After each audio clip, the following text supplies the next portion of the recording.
choylar bor. Rahmatullohni choyxonasidamiz. Ya asalxonasidamiz. Asalli choy. Asalli choyxonadamiz. Do'stlar qarang, bizni shu ota-bobomizdan qolgan tabiiy narsalar bora-bora mana. Yana o'zimizga qaytib ketdi mana bolalar. Xolos. Qayerda o'rganib keldingiz buni? Turkiyadagi. Turkiya mana. Yevropa davlatlaridan rivojlangan davlatlarga borib, mana o'zimizni mahsulotlar naqadar tabiiyligini nihoyat bilishib, o'zimizga joriy qilyapti ekan. Adashmasam 10 xil asal bor, ha? 10 xil asalimiz bor ekan. Tog'da asali bor, paxtani asali bor, gulli asali bor, shunaqami? Hammasidan Rossiyaniki bor. Rossiyaniki 3 xil asalimiz bor hozirgi. Qirg'iziston 2 xil asal bor. Qozog'istonniki bor. O'zimizning Uchqo'rg'on 2 xil asali bor. Namanganniki bor. Qo'yib. Nech xil choy bor? Choy 20 xil oshiq choy bor aka. Choy bor.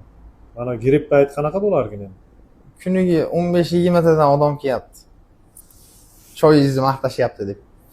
Gap yo'q. Mana kapsulalarni qo'yibdi bu tarafga, bu tarafga ham juda go'zal. Xudo xolasa bir vaqtda o'zida bir 50 kishini qabul qilaveradigan darajaga kelib qolsa. Yana ikkita kapsulamiz bityapti, 3-4 kunda ishga tushadi aka. Rahmatulloh, mana safarda ko'p yurgansan-da. Dadangni oldida, dadang yaxshi ko'rgan kasb qilib yurish qanday darajada mazza ekan? Zo'r ekan aka.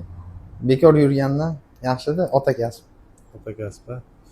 Mana farzanding ko'zingni oldida, o'zing tushungan ish qilsa, tinch yursa, ish bilan band bo'lsa, endi 3-4 so'm uyga shu orqali kirsa, daromad kirsa, ro'zg'or tevatsa, menimcha ota uchun eng katta baxtdan bittasi shu-da, to'g'rimi? To'g'ri. Yo'q. Do'stlar, kelib bemalol choyni qarang, ajoyib choylari bor ekan. Mix choymi bu aka?